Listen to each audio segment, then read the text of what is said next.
Oh, we're live. Okay.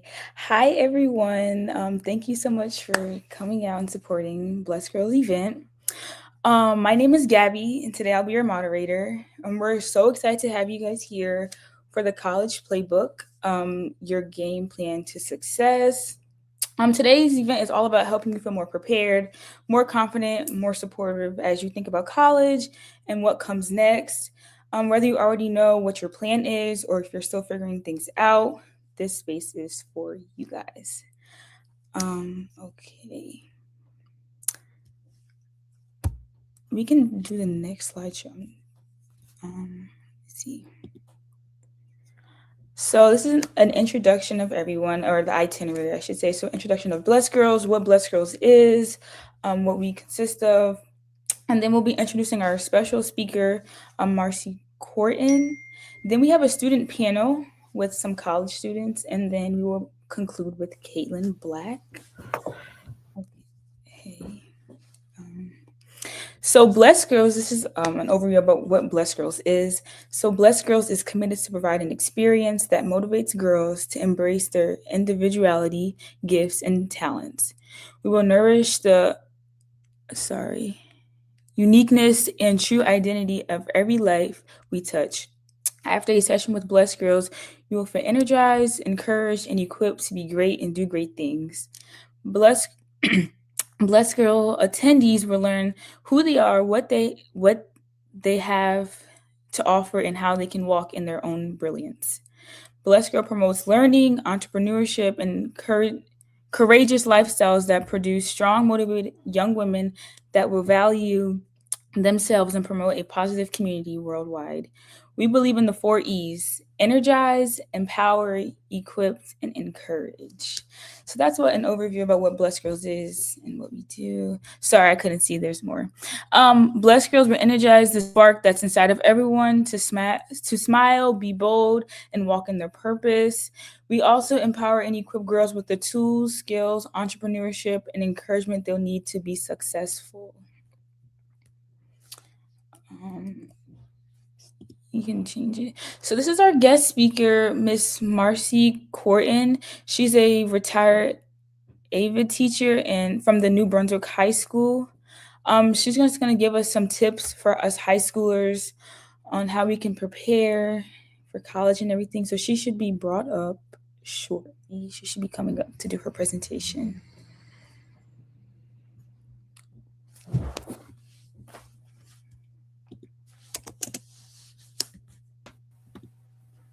Hi there. Can you hear me? Yes, I can hear you.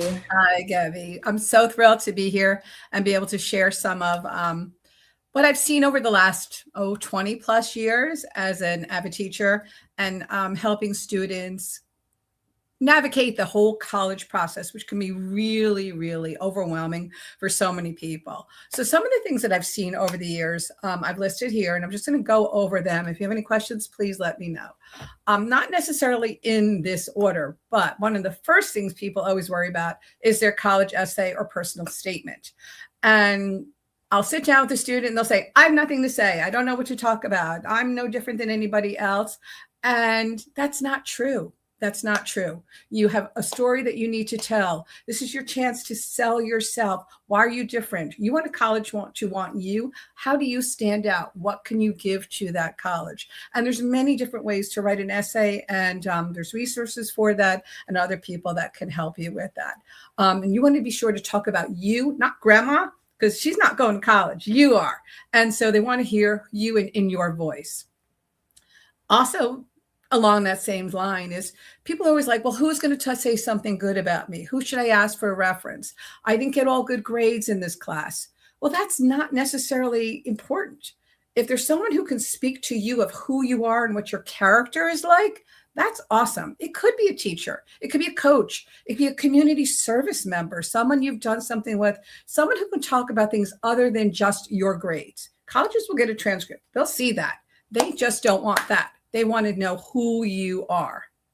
This is always a tricky one, right? Talk not about grandma, is finances. Finances, especially in today's world, is a very touchy subject for many people.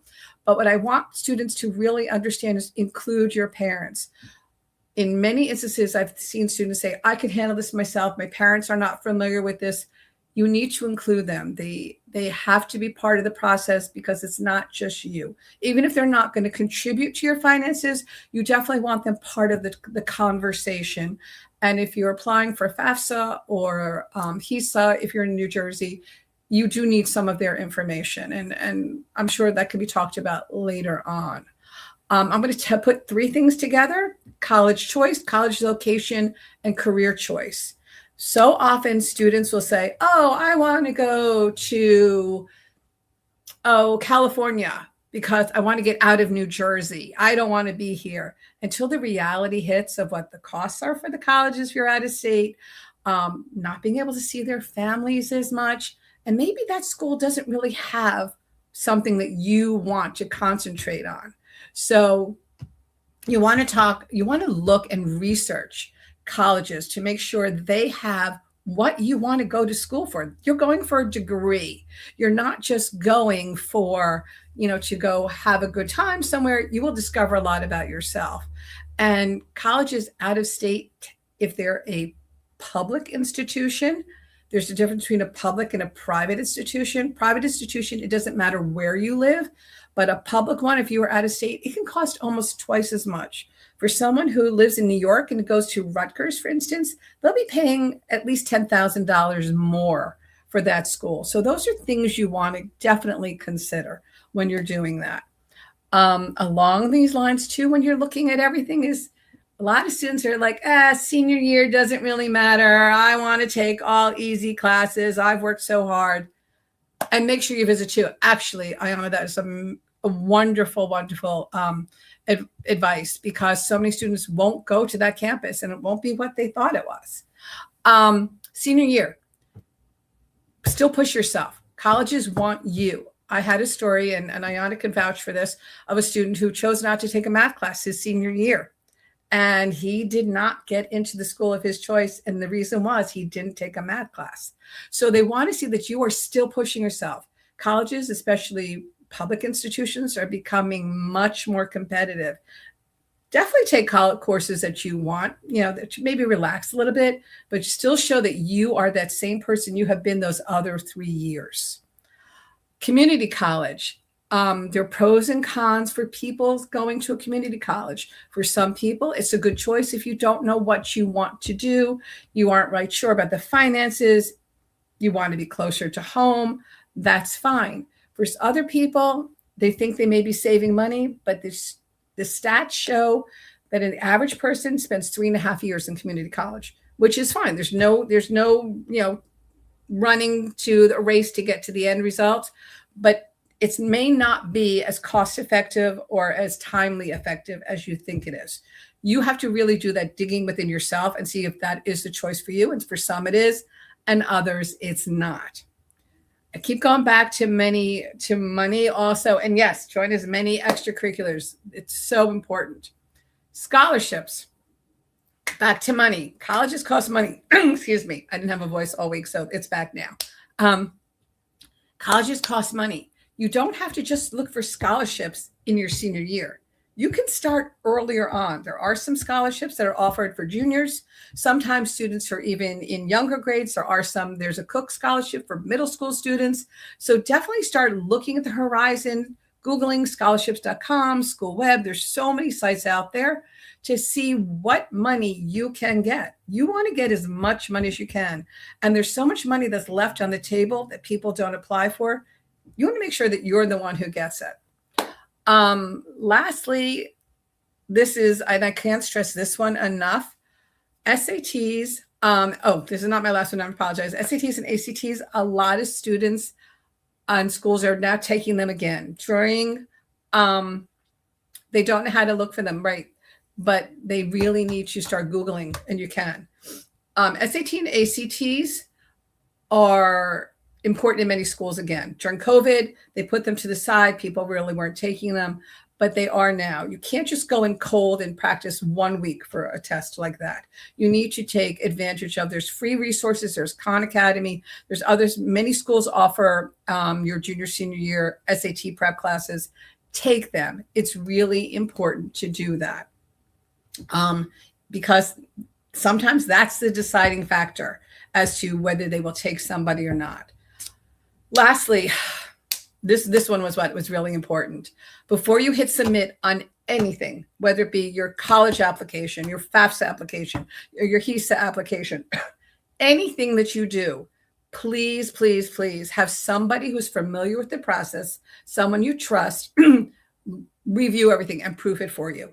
If you make a mistake, if you put the wrong college name, you put misinformation down on your FAFSA, it is a nightmare in many instances to try to get it taken away. And too often people are afraid to ask for help. They're doing it at home by themselves at night, and they just say, oh, I'm okay, and hit send. And proofreading is so important, because to get back, especially if you make a mistake on your FAFSA, it's can be changed, but it takes a while to do all of that. So those are the main things that I've seen over the years. It is very tedious, but it's so important. That's why somebody you really trust, someone who, a guidance counselor, another teacher, someone who's been through the process, do it. And even for college students, FAFSA you have to do every single year. And if you're planning grad school, same thing. It's not just for undergraduate students. Make sure that you have somebody look at these things, because mistakes are hard to change and sometimes can just cost you one way or the other. I don't know if there's any questions. Looking to see if there's any. I know I kind of went through things a little quickly. That was very informative because I'm a senior now, so I'm like doing like the scholarships and stuff. It's And a if lot. I knew about the scholarships in junior and sophomore year, I definitely would have done them back then, because now I'm doing them. It's like a lot. I was like, It's a oh, lot. It's yeah, really a lot. And there's so many school scholarships. There's sometimes university scholarships. And there's also, I'm going to get to that question. That's a great question. And people just don't know where to look. But yes. considering a college, you want to consider a place. I've always had students to make a grid, Hmm. kind of like a Venn diagram, like across the top, what is important to them? Is location important to them? Is finances important to them? Is it a rah-rah school? I have a student this year who she only wants to go to a school that has a giant football team because she wants to be all about it. Okay. Pitt, I think, is her number one choice right now.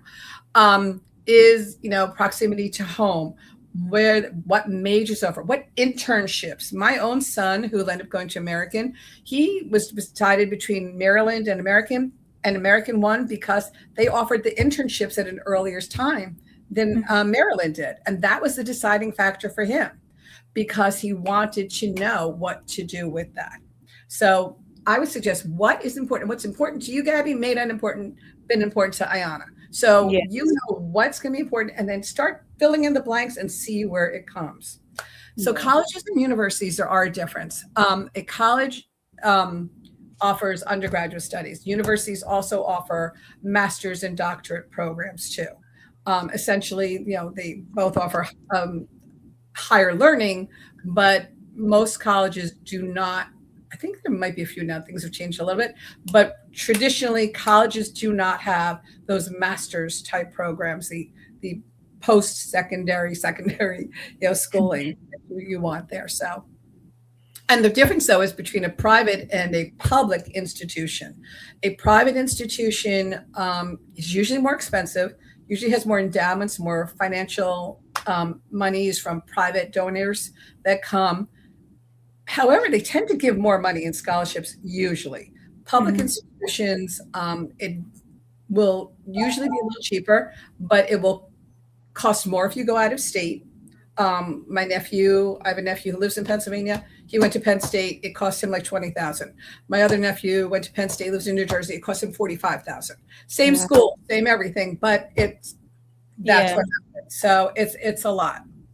There was another question saying, what's the most important thing to consider when considering a college? And that's where I think you really have to look at what's for you. And, whether you definitely need to make sure, I would say that it has the career choice. However, I am going to say this, excuse me.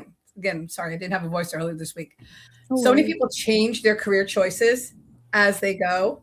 And so a good liberal arts, if you're not quite sure exactly, has that. And again, having internships. Internships to me are key because that's where you get the real life experience of what you think that career is going to be. I've had a lot of students in the past who wanted to be chefs. Mhm. They were watching, all these great shows on TV and, chop, chop, chop. And it's like, well, the realities were, it was completely different, which is why I strongly also recommend that people really research their college, their career choice. And I think Caitlin and Ayana could tell you that we did a research project like that, where we looked at the hours that you worked, where the locations primarily were, the salaries you're getting, the benefits you got, what it really entailed for that. And there were many students who walked away after researching saying, oh, I don't want to do that.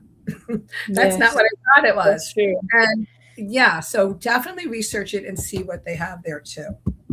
That's definitely true. Because I'm doing my college search and everything, and there was a particular school that I wanted to go to, but then when my mom and I went to visit the campus, I was like, yeah, like it's not for me. So I'm like, I'm Yeah. glad I went to see the college location to see if that really was a fit for me. So I think that's a Any really big visit thing. is so important. I know we've tried to take students on visits because you really get a chance to see what's there. Do you have to have a major pig? No, definitely not. You can go in as undecided. Your first 2 years are usually classes are, just to fill out all the prerequisites.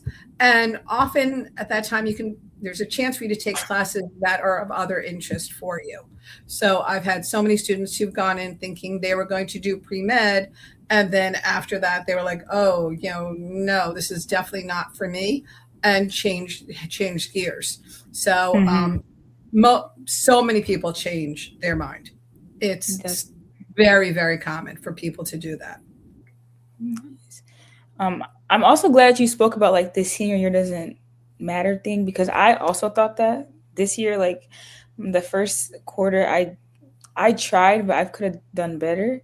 Because Yeah, I always thought my junior grades were only being sent over until recently. They were like, no, we're sending your mid grade years they over, are.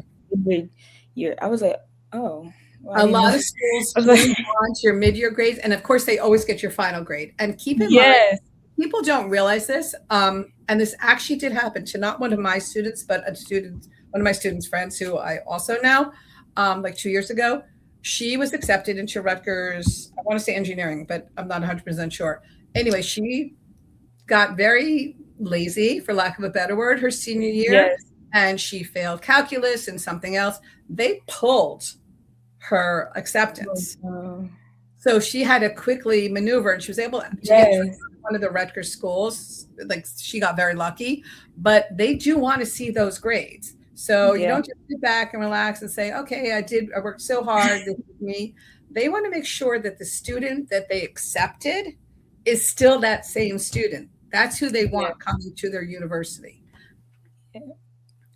How can parents help middle schoolers? Middle schoolers are so funny because they're like, oh, it's so far away. I don't have Right. to worry about it. But definitely exposing them to the looking at like different career choices and seeing what's out there and where their interests lie. There's lots of interest level tests that they could do too to see what's going on, and really getting to meet people if there are career fairs, which are great. Schools are starting to do some more again, but if there are any of those, take them to that so they can get a chance to see what's going there. Unfortunately, a lot of the colleges and universities don't offer as many tours for middle schoolers. They even Mhm. started cutting back a lot in the last couple of years. It was really juniors and seniors because that's where the money was. These people had more realistic approaches to the schools and not just people coming to look. But anytime you could take them on a campus to go look and see, talk to people who are in college, those are really keys to help open up their eyes to what's out there. With that, I mean, I know we're about to prepare for our alumni day and bringing back students to come talk. And I used to take my high schoolers down to the middle school to talk to the kids about what they were doing and why they were doing it, because that's how they really get to understand. Parents, they don't want to listen to parents that much. They want to listen. They don't. We know that. I'm a parent, I'm a grandma, and they want to listen to their peers and they want to listen to the high school students because high school students are just amazing. They're like little icons in their eyes. So definitely Yeah, expose them to that. that's true. I know when I was in middle school, like my mom would tell me something, I wouldn't listen, but a high Yeah, schooler told me it, oh, I would listen to like that meant exactly. everything. So I understand. And also like when you're younger visiting, having like a mentor help you get through like your transition from middle school to high school is Yep. also It's a big very transition. It's a really big yes. transition. And that's why, many students don't do well freshman year. And what I always say to that is just keep improving, because colleges will see that, okay, you started off a little rocky, but you got it together and this is who you are now. Yep. Showing movement upwards is always great. In reverse, it's not that it's bad, but you need to be able to explain it. And sometimes there's reasons why something happened, as to why that year was not as good as another year was. So, as long as you can explain yourself, you should be okay. Yeah, that's true. Because freshman year as a high schooler is different. I know my freshman year was different. Like I didn't know anyone. I went to like a totally different high school than my Mhm. friends from middle school. So it was like a fresh start. So I didn't really know anyone. So it was almost like I was a loner until I got to meet new people. So it Okay. was like an eye-opening experience. But yeah, so And that's something you could definitely be adding to in your estimate, your essay. Is mhm. letting them know about that. And sometimes there's supplemental essays too. I meant to say that some schools want more than one essay. Yeah, Some of the more elite schools, and definitely twist it up. Give them a few things here, and to let them know who you really are. That's who they want to see, is you, that person in there, and that's valuable information you're providing. yes, that is. Does anyone have any more questions in the chat? I'm trying to see before we move on.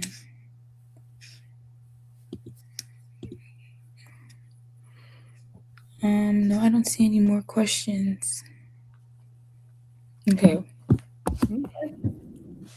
Well, thank you so much for the I hope in-depth it helps. Good. presentation. Glad. It's Thank really you. helpful, especially for as seniors looking for college. It's really helpful to look at this and understand like we have to keep going in the year of strong because I had senioritis like the second Day my one? senior started. So it's good to see that I need to stay motivated and keep Yeah. going and to And the other thing I didn't put in here is that, nothing is set in stone. If you go to a school and it's not for you, you can always switch. It may set you back a little bit here and there, but there's nothing that says you have to stay in that school if you are not happy there. So yeah, people need to understand this is not like a life or death situation where you have to be there and you can't get out of it. That's not the case. You can that's true. absolutely switch. That is very true. Well, thank you Mhm. so much. I've received so much new tips and everything as Good. I'm doing my college search now because it's different. You know, I did have some doubts. I'm like, I'm going to a college where I don't know anyone, far away from home. So, you know, it's some nervousness, but I think I'll do good wherever I go. I Um, think you do great. thank you. So now we're going to go into our panel discussion. So, our panelists are students who have been to college, are in their last year or junior year in college. So, they're just here to talk about their college experience, share some honest advice, lessons they've learned, and some things that they wish they knew before they started. So now we're going to introduce our panelists. Each one of them brings a unique perspective, and we are grateful they're willing to share their experiences with us today. So I didn't introduce myself yet, so I'll go first, and then whoever wants to follow after me can. So my name is Gabriella Wayman, but I go by Gabby. I'm a senior, and I'm also a Blessed Girls and Ambassador. I'm also the president of the Black Student Unity Club at my school. I'm involved in Jack and Jill.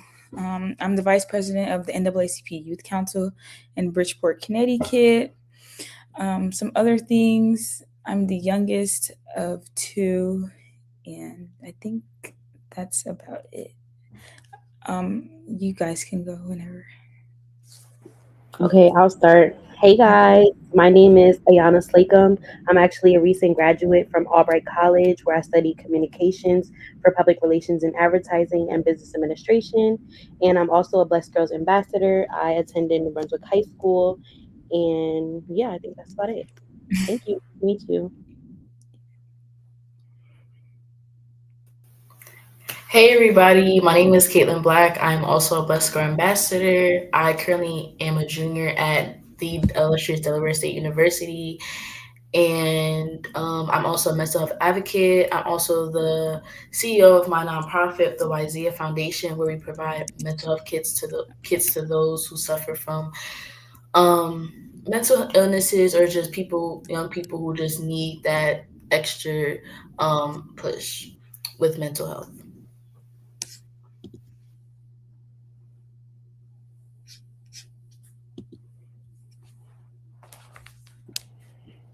Good afternoon, everyone. My name is Tamila Saint. I am currently a senior at Morgan State University, majoring in service and supply chain management. And of course, I am from New Jersey.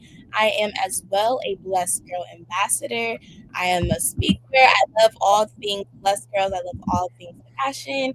I'm really excited to be here today. I went to high school in Newark, New Jersey. It's called St. Vincent Academy, which is actually an all girls school, all girl private school. So I've learned a lot from the transition of being in an all girls school from college. I'm really excited. I want to thank Caitlin again for this opportunity. But yes, I can't wait to have more conversations.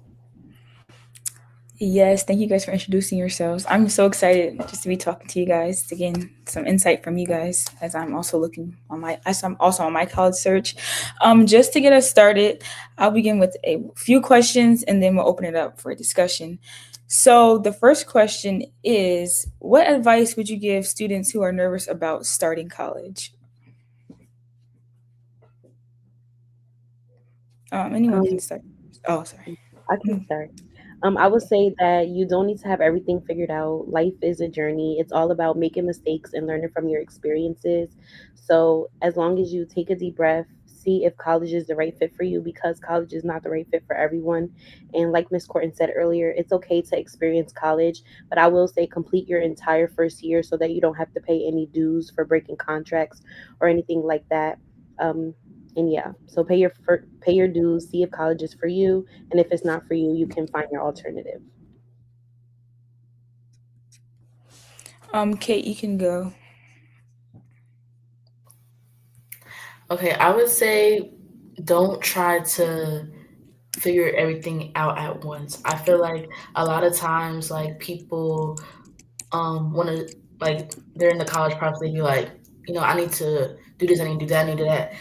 I feel like you need to just take one step at a time because at the end of the day, like you're not trying to stress yourself out. So if you take one step at a time and then you figure everything out, I feel like that's like a very important advice to give because I feel like when I was in my senior year, I was like, yeah, like I need to figure out my major, I need to figure out the school, I need to do all this, I need to do that, I need to make sure like I have things lined up for my career. But I was too ahead of myself and stressed myself out when I was going through the college process. So taking one step at a time is definitely an advice I wish I had when I was going through the college process.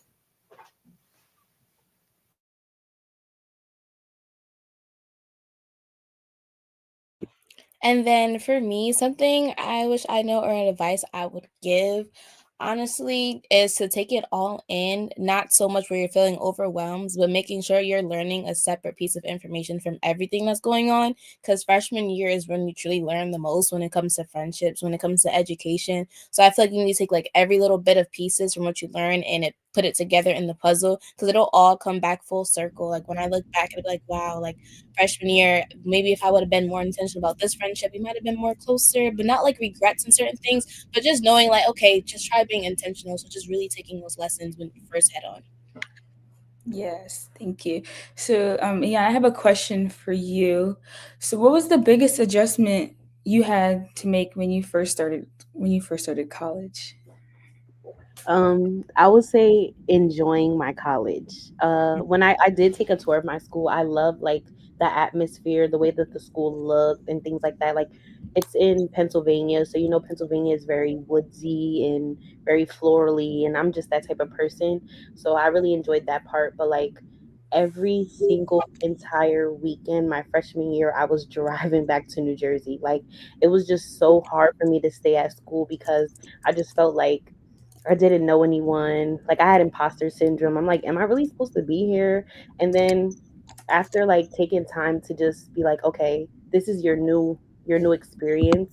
Like, I was like, okay, I could do this. And then I ended up, in the time of me in my freshman year, I was writing the book, The Four C's: Community, Creativity, Civility, and Climate Change. So, in that book, I was just thinking about my community, how my community helped shape me, and how they got me to where I'm supposed to be currently.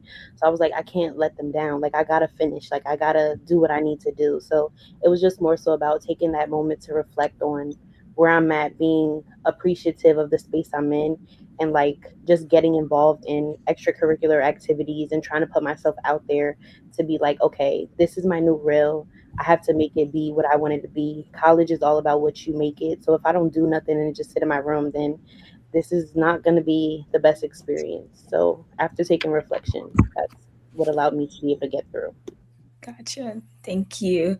And then for Kate, so how did you decide which college or university you wanted to attend? Because I know for some of us that can be hard to figure out where we want to go, Hmm. if that's the right choice for us. So, what is your take on that? So how I decided I want to go to the school that I'm at right now is I wanted to go to an HBCU, and I wanted to not go too far because most of the colleges I applied to were HBCUs, and I had like a few in New Jersey, but um what was the deciding factor of me going to Delaware State University really was me still getting the HBCU experience that I wanted, and also somewhat being far but yet close to home, because Delaware State is a little over, like, it's like 2 hours and 15 minutes from me.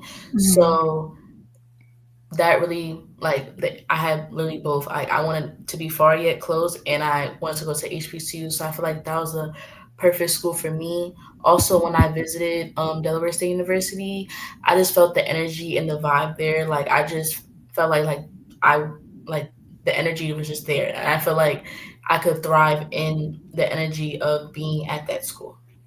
Okay, that's good. That's Can I nice. add something to that? Sure. Of Because I just course. want to say, what Caitlin, I love what you just said. Because one thing I hear from so many students is that once they go on campus to see a school, they just get that feeling that comes over them, like you just described. Like they just, and this happened to all my boys also, but it just like they looked and it just said, this is my place. This is where I want to be. And that's exactly what I hear often from students. It was like, that was it. I just knew I had to be there. Yes, because that definitely matters, like the energy and just like the vibe, like because you can't thrive in negative and bad energy, like you thrive in positive energy. So if you're getting that positive energy and you feel like, yeah, like I can be here for 4 years or 2 years, whatever school you want to go to, then I feel like that's the real deciding factor of what school that you want to go to. Yeah. Thank you. That's good because some schools that I've toured already, I'm like, I don't get that vibe. Like, yes, I can see myself here, but then like Yeah. I see another, so I'm like, oh yes, I can, I can thrive here. So that's nice. Um, for to me, I have a question. So, what advice would you give high school students who feel pressure to have their entire future figured out? Thank you. So advice that I would give to high schoolers of like not worrying about having their whole future filled out is that you literally have time. I know they always say the 4 years go by fast. They do, especially being a senior, it does go by fast. But you generally do have time. Like you have to really indulge yourself in what is going on in your life because you'll never get another freshman year experience, sophomore, junior, etc. So I feel like instead of having pressure, I feel like be open to any and every opportunity that'll come. So that way you're having more on your palette. You'll be like, okay, I can dip my toes in this and that as well. So I feel like you just have to honestly just trust God and let things go. I know sometimes it can be easier said than done, but it's really like a bigger picture of just making sure that you know that your plan is right. You're going there for the right reasons. I feel like once you set your mindset in a good space in your head and everything that you know, your morals are good and you know exactly what you're going there for, I feel like everything will fall into place. You just have to put in your 50% and then the rest will be matched out. Yes, thank you. So Miss Corton, a question for you would be, as an incoming freshman for college, what are some ways that we can stay organized and avoid burnout? Oh, time management, my favorite thing. Ayana is laughing and says, Caitlin. Yes, really understanding what you have and getting your schedule together, because getting behind can be sometimes really problematic. You'll start getting yourself behind and further behind and further behind, and then all of a sudden you just think you can't catch up.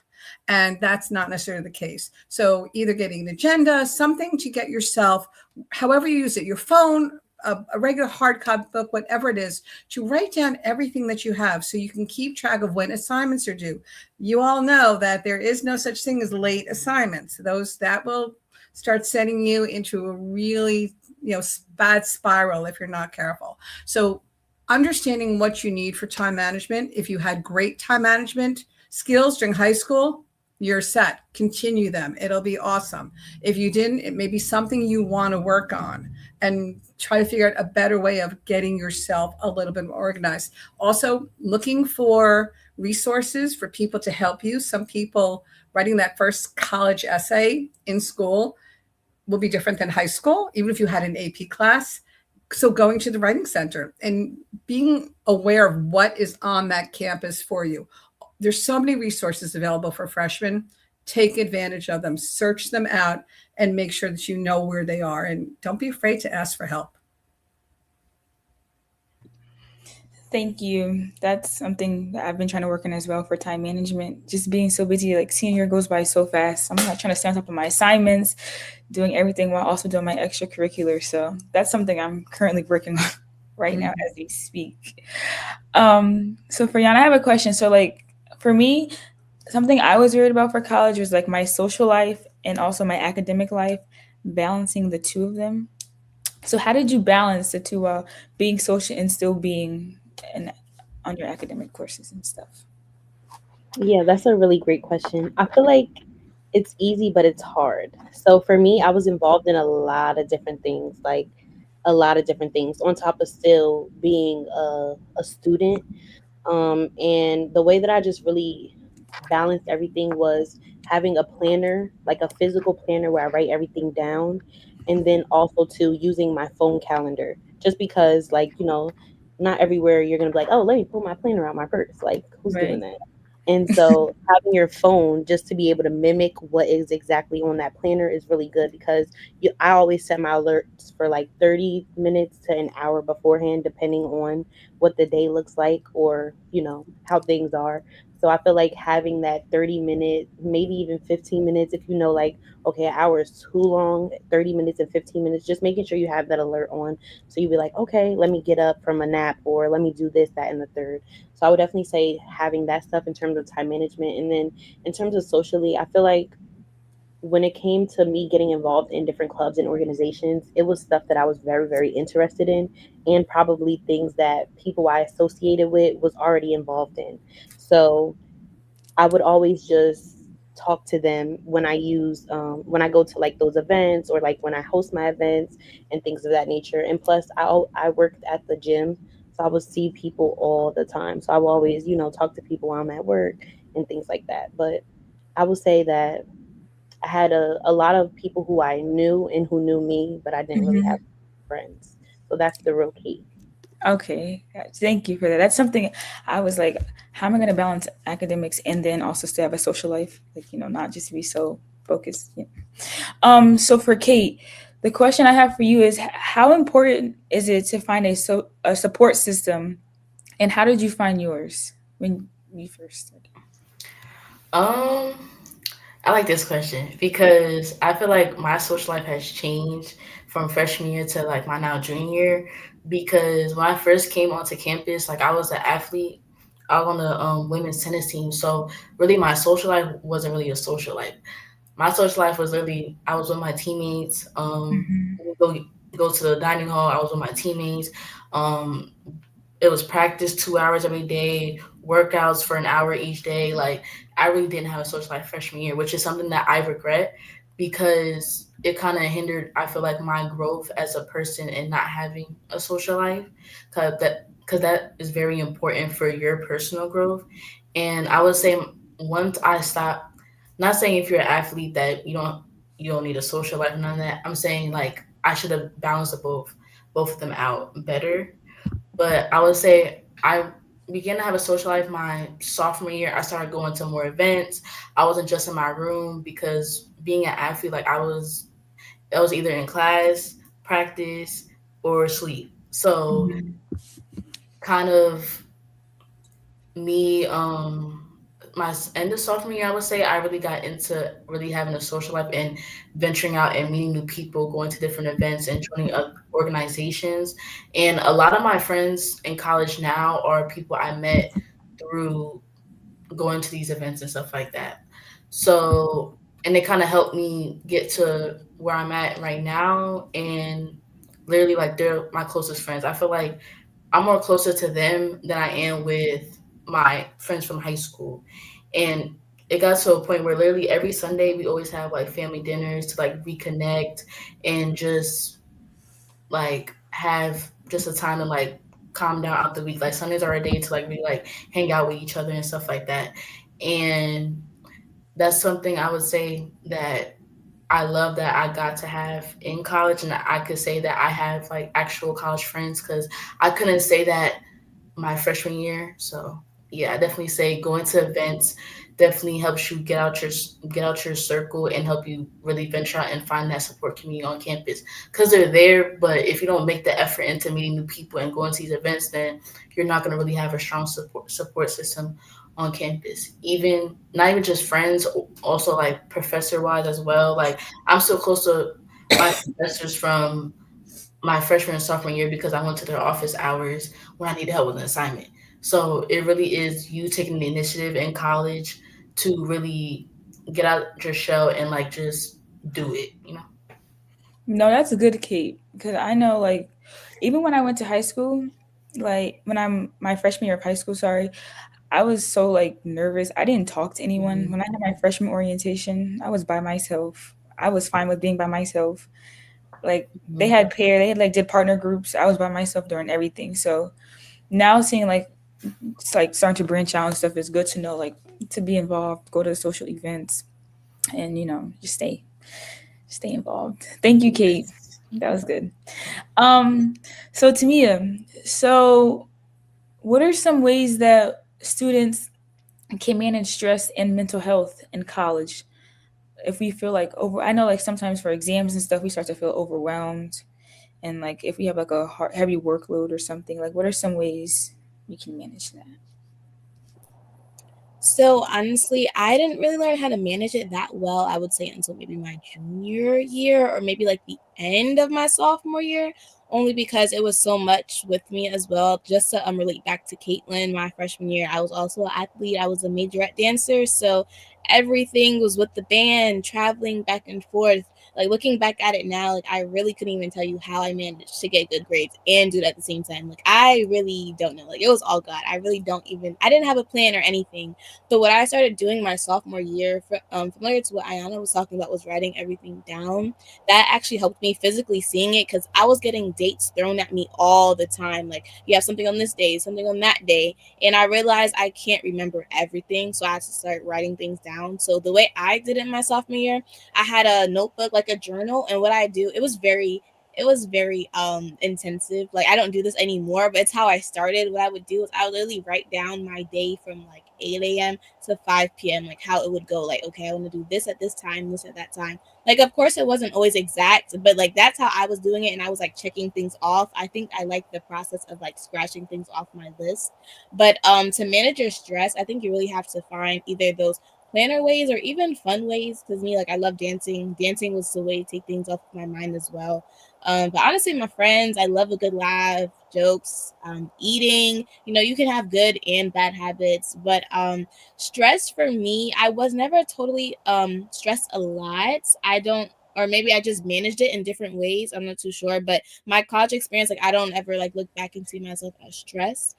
But I know Caitlin does know have and probably does have a lot of advice on mental health too. If she has anything to add, I invite her Yes. to. That Yes, prioritizing your mental health.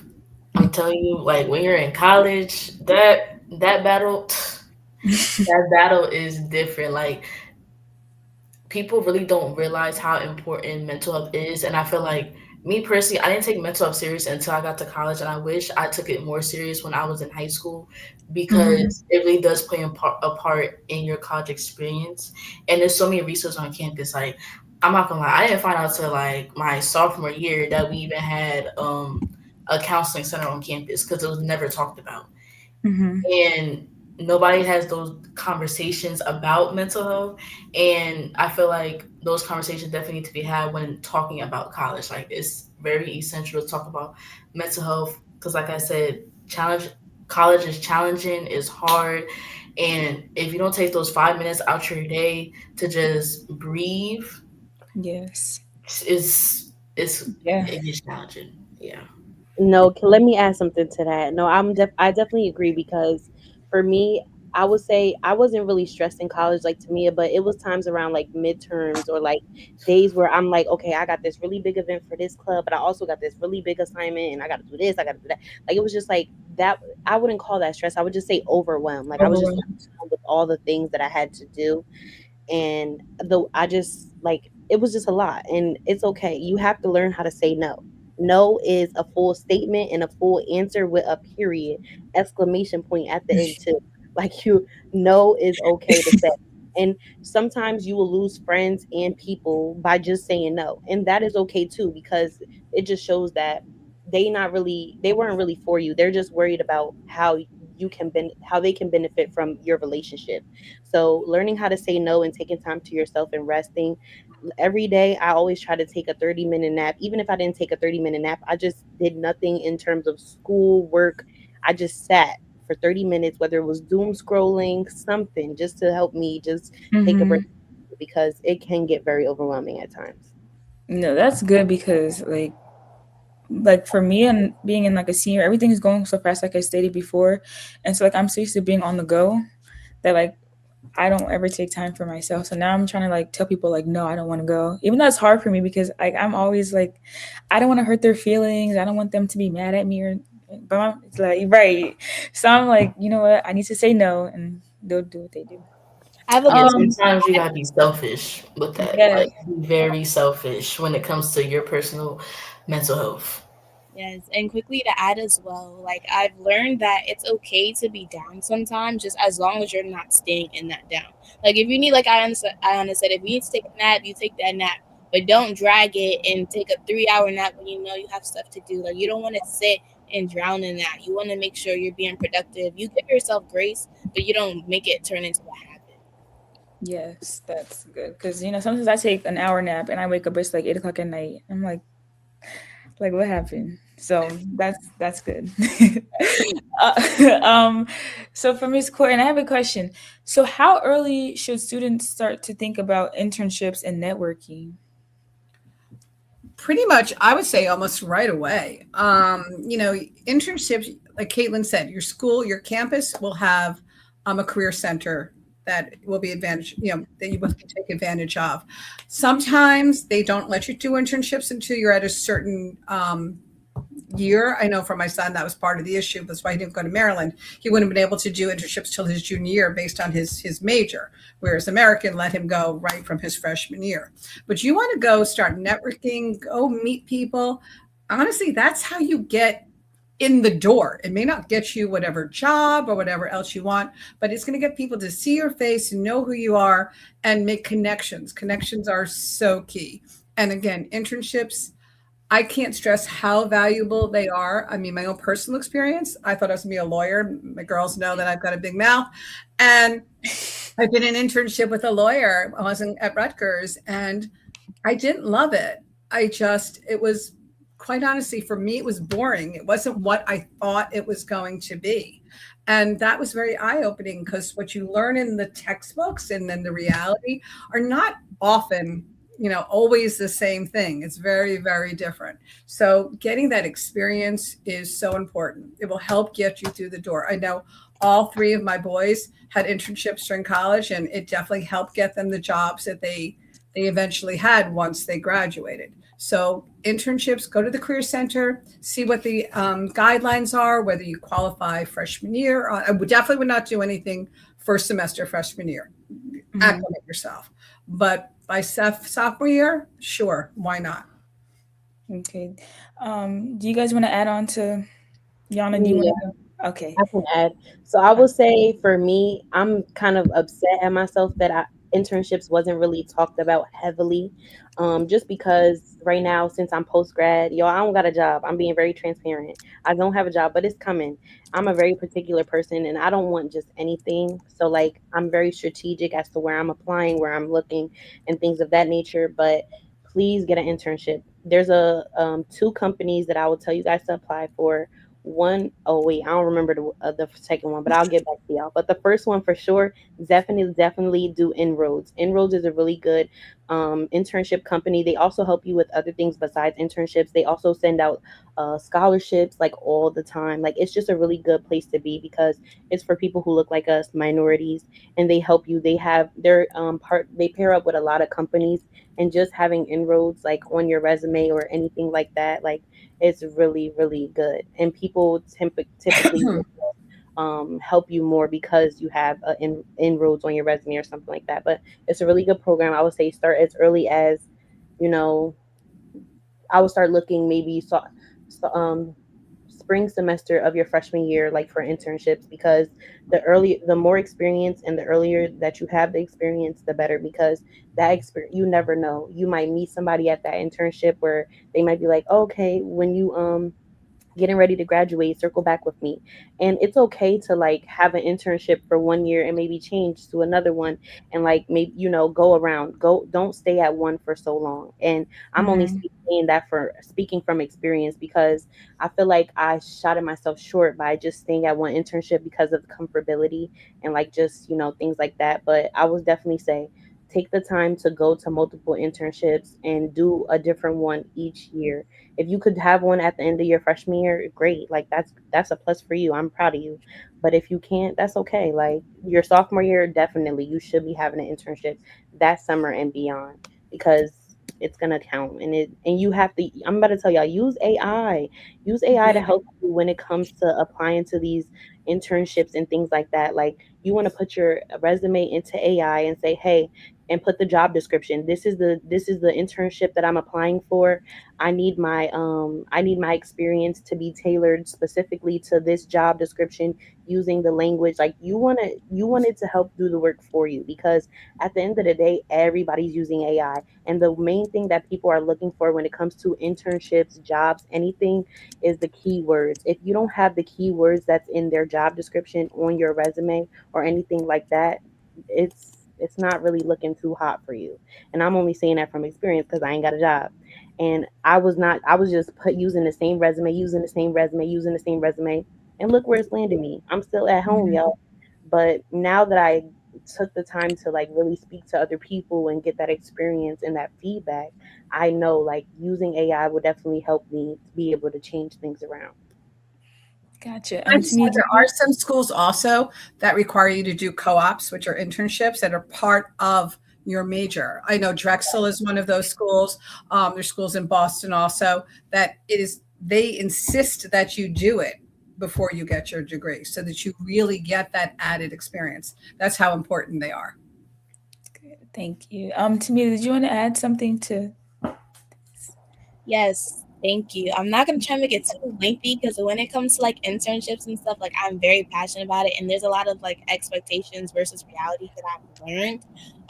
Honestly, just to start off, like when people say you can't find internships as a freshman or a sophomore, I thought that was true, but that's honestly really false. Like your future is truly in your hands. Like if you know someone in that field, even if it's not at your school, if you know anybody in the field, or when the recruiters are there and you're talking to them, if you give them your resume, if you have an elevator pitch and you're telling them, oh, I want to do this, I want to do that, like you need to have confidence when you speak, and as well just asking for opportunities. Like if you know someone, but oh, can I shadow you or something?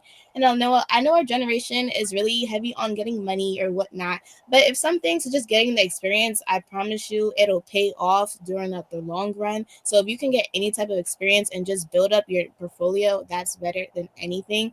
So honestly, there's so many experiences out there. It's harder at career fairs. Like, I'm not gonna lie. When I go to the career fairs, they're like, oh, we're looking for juniors, we're looking for seniors. But they're truly, those are not the only recruiters that are at that job. Those are just the ones from the job who came out to speak to us. So honestly, they don't even know all the information sometimes. Because I'll talk to people about my major, I'm supply chain, and they won't know anything. But I go on the website and there's a whole thing on supply chain. So it's just like, you have to make sure you're getting emails and you're actually putting in the work. If you just go by that one word, like, okay, they don't have anything for me, and you move on, you're losing your own experience. Like, you really have to push it. If you really want that internship, you'll get it.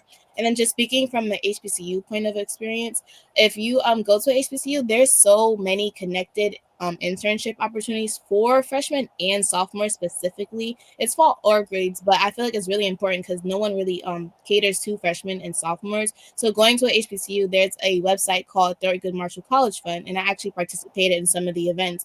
And they're paid internships, and of course, there's so people that look like us, and it's just a great program. And you get money from that. Like, they provide you with scholarships. Everything is fully funded. So the opportunities and the internships, they're out there. Definitely just look for them. And also, like we said earlier, ask for help, ask for advice. If there's someone that's always going to conferences or someone that always has something, ask them, how do you do this? How do I do that? Your research is very pivotal. I feel like you can't expect to get an internship just from good grades. You actually have to do the work. Because I know as well, I've visited Drexel and I saw they had a co-op and it was required to have an internship. And same with Montclair, for some of the majors, it's required to have an internship. So students are more so forced to find it. So I feel like when it's not in the curriculum, some students, they forget about it.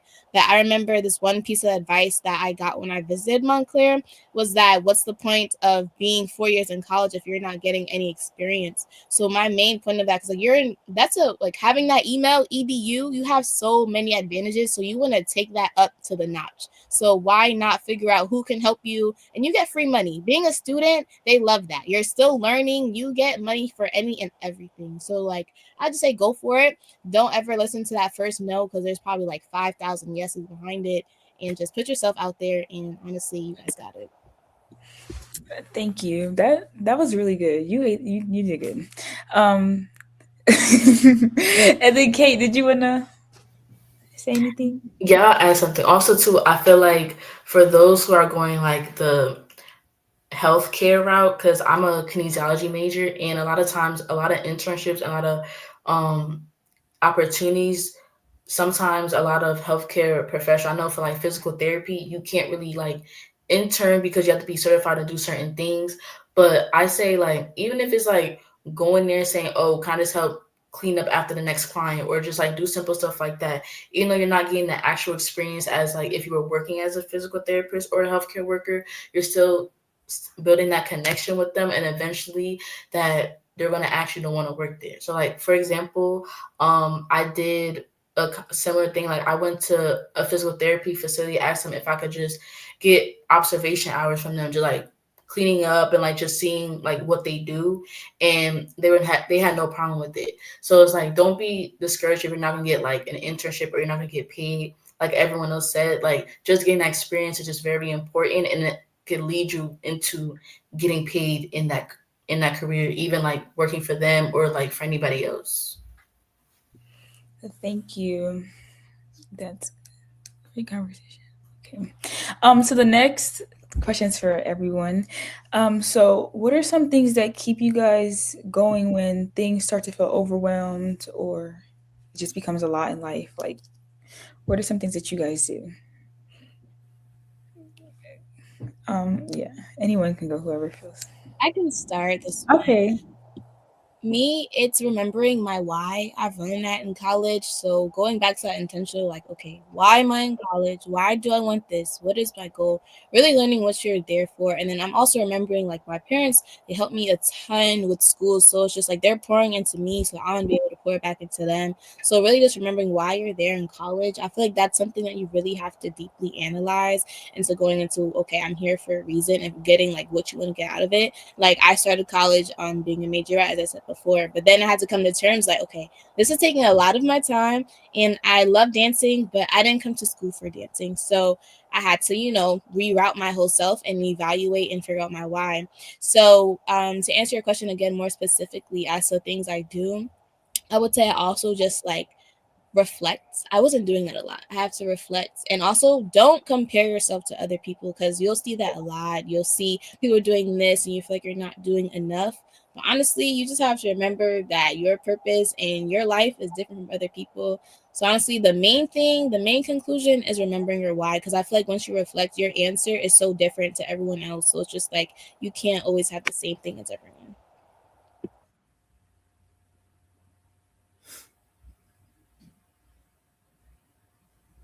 Okay, I'll hop in. I will definitely say, along with remembering your why, also remember how you got to that point. Like, who helped, like to me it said, who helped you get to that point. Like for me, I always remember my community, and always remembering my quote, my motto: the more you're involved, the more you evolve. Like, if you don't put yourself out there, you're not really going to get to where you want to go. And 9 times out of 10, we're probably the first person in our families to do the experiences of going to college, and many more after going to college. And that's a really heavy weight to carry. I had to carry it, and still am carrying it a little bit, but like, it's not easy, and you have to be okay with making mistakes, because you'll learn from your mistakes. And so, if you're a faith believer, I don't know, but over here we believe in God, amen. So like, I always make sure that I'm praying, or like trying to research quotes. Like, if I'm in a time where of distress or something like that, I'm like, what's a Bible verse for this? And like, just trying to take time to like, okay, God, I need you.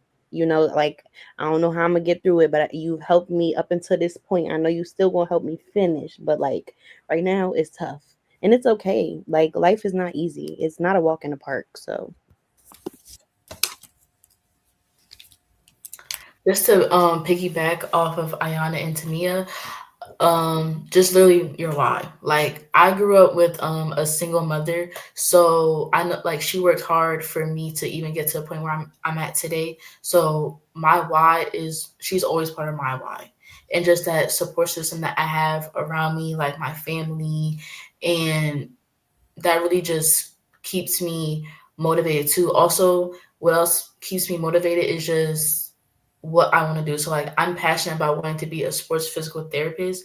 So that helps me, that motivates me to continue with school and to continue to work hard, because I worked hard from young to now. So it's like, if I stop now, like, I'm basically letting my younger self down. So it's really making my younger self proud that I worked hard for this point. So I deserve to get what I want in life. So that kind of like is my why, and why I'm still in school, and why I want to continue going. I just want to piggyback on what everybody said, being the furthest away from college from all of you. Um, it Those are incredible skill sets to take you through life, being centered and understanding why you're doing what you're doing, who you're doing it for, taking that time for yourself, taking that breather, you're lying down, whatever, to get yourself to realize that, okay, this too shall pass. you know um Nothing is forever. You're that moments of stress, they're going to come, they're going to go, you're going to have more, but learning how to handle them and saying, okay, I'm going to get over this hump right now and get to the next one, because unfortunately it doesn't just stop in college, it continues on. It's just different stresses, and I'm sure all the parents out there can absolutely agree with me that it's those are skills that will help you as you move forward. And I love how you said, Ayana, too, about staying centered and praying and understanding that you'll get through it. Just staying positive, that will definitely help a lot. Yes, that's good for me too. I just like how everyone's wise because their parents and how their parents like that is so nice.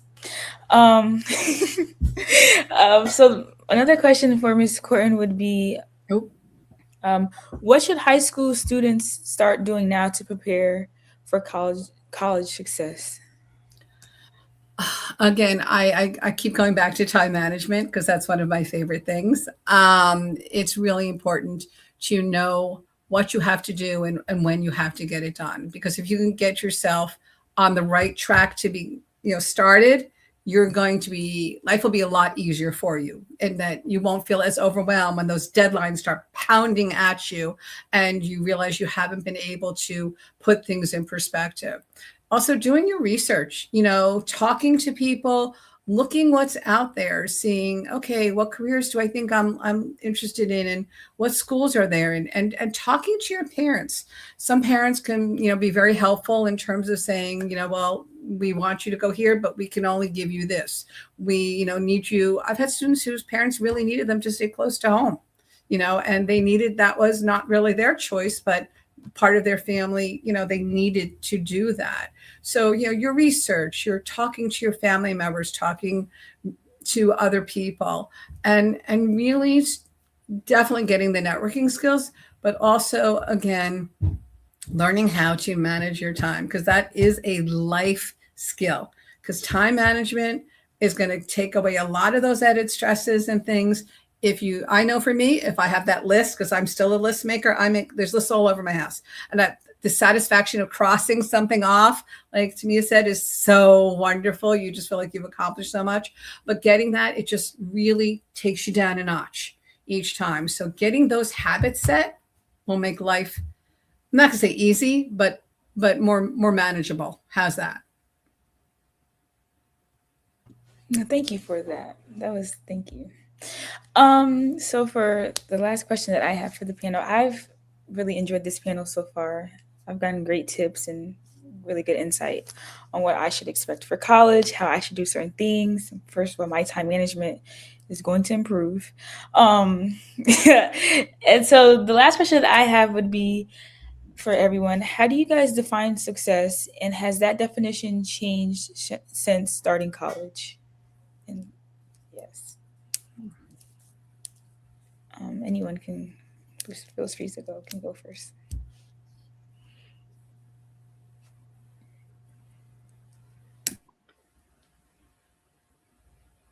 Why y'all acting scared? Y'all don't want to go? I'll Okay. Okay. Okay, I'll go first. So I would say how I would define success is personal growth and learning experiences, because I'm not gonna lie, like before in high school, I was literally comparing my journey to everybody else. And once I got to college and went through my first year of college, I realized that I shouldn't have that mindset. And before college, I just defined success as just achievement.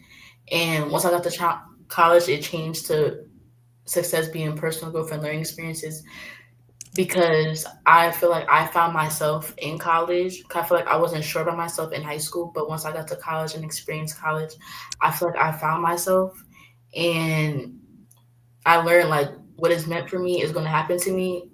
And that's the mindset that helped me not compare myself to others. And as long as I'm growing and learning, then I have succeeded in life. And as long as I'm putting in the work and working hard to what I want to do in life, then I have already succeeded.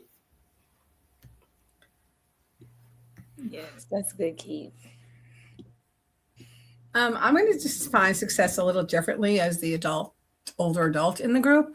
I define it as peace of mind, peace of comfort, and knowing that what I've done not necessarily is the right thing, but it's the best that I could do. And just getting a chance to exhale from time to time, and appreciate what you've done. That's really success. If you can be okay with who you are, what you've done, where you've come, what you've, established, who you've helped, the differences you've made, that's definitely successful. Okay, I could go. I would say for me, I definitely define it as, I guess I could similarly say peace of mind and also like accomplishments.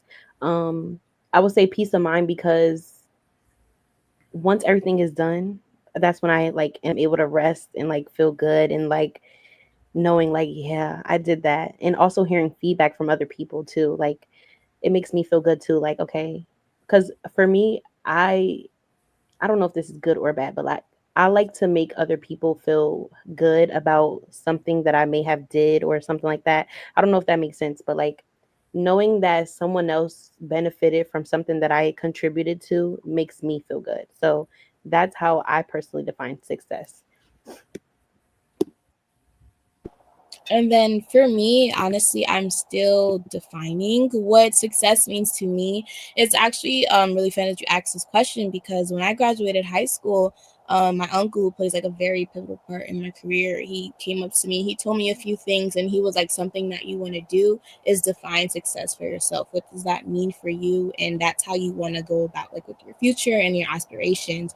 So as I'm finishing college, I'm still trying to figure out what exactly success means to me, but with that, saying that, I feel like that is a really big piece of advice for everybody, like finding what success means to you. And like said earlier, making sure that others are not defining success for you because your success is different from everyone else. But if I were to put so far what I've learned and what I think success means for me, honestly, I agree with the peace and the happiness because honestly, this is our life. We only have this one life to live. So I feel like you have to make sure you're doing it for yourself and you're doing it for God and that you're not trying to please anyone else on the outside because it really is your life and no one else is living it for you. So just being intentional about those things. But that's how I would define success, and also knowing it's still okay that I'm still defining what it is as I'm going through life because I'm only 21, so I have a lot more to go.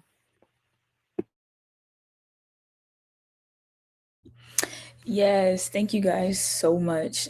The panel discussion was very insightful for me. I've learned a lot. I've gained a lot of new tips that I didn't know about before. I'm just grateful that I have big sisters, I should say, that can lead and guide me through this college search and also have new tips. I just want to say that I'm grateful. The panel discussion was amazing. It's helpful for me because as a senior, like things move so fast and you can get caught up into everything moving so fast that you actually miss enjoying the moment. So like I've been trying just to take everything slow, enjoy each moment, um, and just embrace it. Like doing the college search with my family, going on tours with my family, embracing each thing that I do. So hearing a college perspectives also opened my eyes up. I'm not as nervous as I was previous because before I before this panel, I was nervous about college. Like, how am I going to balance my social life with my academic life? How am I going to stay on top of my work, like management, time management, and everything? So, I'm grateful for this panel, and I really appreciate the panelists coming and sharing their ideas. And I thank you guys for being a part. So, yes, thank you. So then now, to me, do you want to say any closing comments or anything? Yes. So I would like to say for once, there is no rule book, there is no playbook, no rules and regulations for how to be a successful college student. Like we gave you advice, but there's no specific order. You can write your own order, you can make your own book, make your own rules because it's truly about your life. So don't try to have a standardized plan on, okay, I need to do this first, that second, that third. You take all the advice, you put it in whatever order, you shuffle, remix it, and throw it to how you want. Nothing is perfect. You're going to make mistakes, but it's really all a part of the journey. So, honestly, throughout this whole college playbook, I just hope you're able to take some gems, bring it to another person, parents, bring it to your children. Everyone just share the wisdom because honestly, it's so much to learn. College is really hard, and it's okay to admit that as well. I feel like there's a lot of things you learn. It's not just about your education, there's so many ways you're developing, and our minds are still developing as well. So, yes, we must enjoy the journey, have fun in it, and don't be afraid to make mistakes because ultimately when you make those mistakes you even grow so much more. So I'm so grateful to be able on this panel and to to explain my experiences as well as learn from everyone else's experiences because we all have different things. So making sure everyone stays happy as well and staying blessed. And thank you to Caitlin.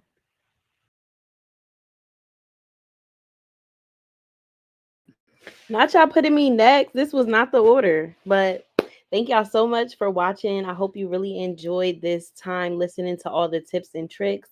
For me, I would just say definitely make sure you have a mentor. Not everybody is your friend. Please remember that because you will get your feelings hurt.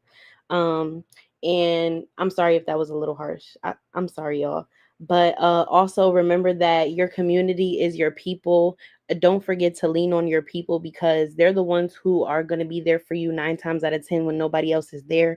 Also, remember that there is somebody upstairs. That's God. And if you believe in Him, definitely make sure that you take the time to build that relationship with Him because He will give you everything that you need to know. And they say, lean not on your own understanding. You need to lean on God. And that's very real. And make sure you get that internship experience, y'all. It's so valuable. It's so important. It's so important. The earlier, the better. And yeah, please feel free to reach out to me if you want any to set up a little coffee chat, as they will say in the professional world, so we can set up a time to talk to if you want to learn more information or get a deeper conversation. This was deep, but like I don't know if you want to go more extensive or just to have something tailored specifically for you. You could follow me on Instagram.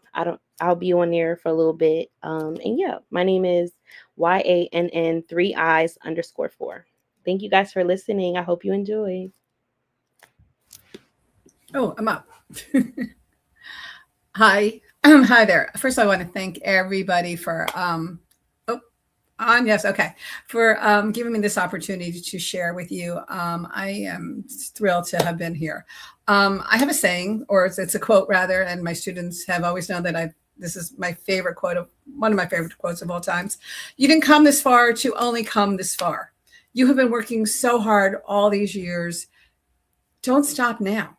You deserve what you're going after. Keep that in mind. Look for people to help you. There are so many people that'll help you. There's so many resources out there. There's multiple schools. If one's not right, you'll go to another one. If the money's not there, you'll find resources to another place. Everything the young lady said here today also was so valuable. Internships are valuable, time management. And yes, just keep going. You deserve it. Remember that you deserve it. And I'm sure you're going to get it. Thank you.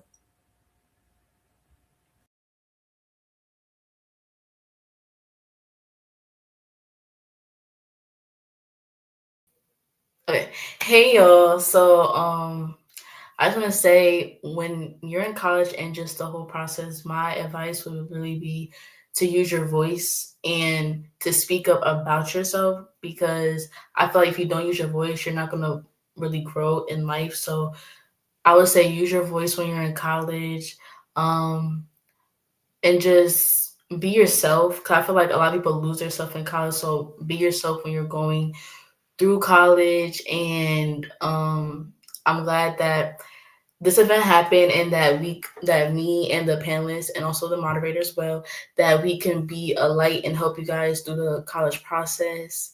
And yeah, so I just want to say thank you to the panelists and to the moderator for being a part of this event. I definitely appreciate you guys accepting the invite. Definitely love y'all, and just thank you because to bring it for bringing my vision to life, because I just wanted to have this type of event because I feel like it's needed right now with the whole college experience. I feel like I didn't have this type of event when I was going through college. Like I had a support system, like for example, like Miss Corton. Miss Corton helped me a lot with my college process my senior year. So of course I wanted her to be on the panel to be a light to everybody else. Um, Ayana known me for years, and Ayana seen like just her experiences as well, like how we like really grew up in the same city, and I wanted her to be on the panel because she definitely has a lot of experience. I feel like I learned from her, seeing her throughout the years, when we were going through middle school and high school, with Tamia. Um, with Tamia, met her freshman year, and I definitely seen like when she went to Morgan and that whole HBCU college experience played a part in me wanting to go to an HBCU as well. So definitely thank you to her. And for Gabby, met Gabby not too long ago, and seeing her growth and just seeing how she blossoms definitely is motivation for me to keep doing what I'm doing, because I definitely see how like me and Gabby personalities are similar, and I definitely want to be like to help with Gabby experience as she's about to start college this year. So yeah, thank you guys for just being part of the panel. And now we just have a couple of announcements. So Blessed Girls is having our Usability Africa tour in July of this year. And if you want more information, you can read the flyer. You can also scan the QR code if you are interested. And with Blessed Girls, we have a website, Facebook, Instagram, YouTube to connect with us as well. And also, I will be posting the panelists' information through the Blessed Girls Instagram. So if you want to speak to any one of the panelists or the panel, the moderator, anybody, or just even Blessed Girls, all the information will be on the Blessed Girls Instagram page. And yeah, thank you guys for coming to my event. Thank you again to the panelists. I can't stress enough, thank y'all. And just thank you for attending. I hope any high schooler parents just learn something from this event, even if like you're not in college, or you're just, anybody can learn from this event. And please spread this information to people who are going through the college experience. And thank you for Dr. Anana for also giving me the platform to create this event as well. And yes, see you guys, and thank you for coming. Yeah.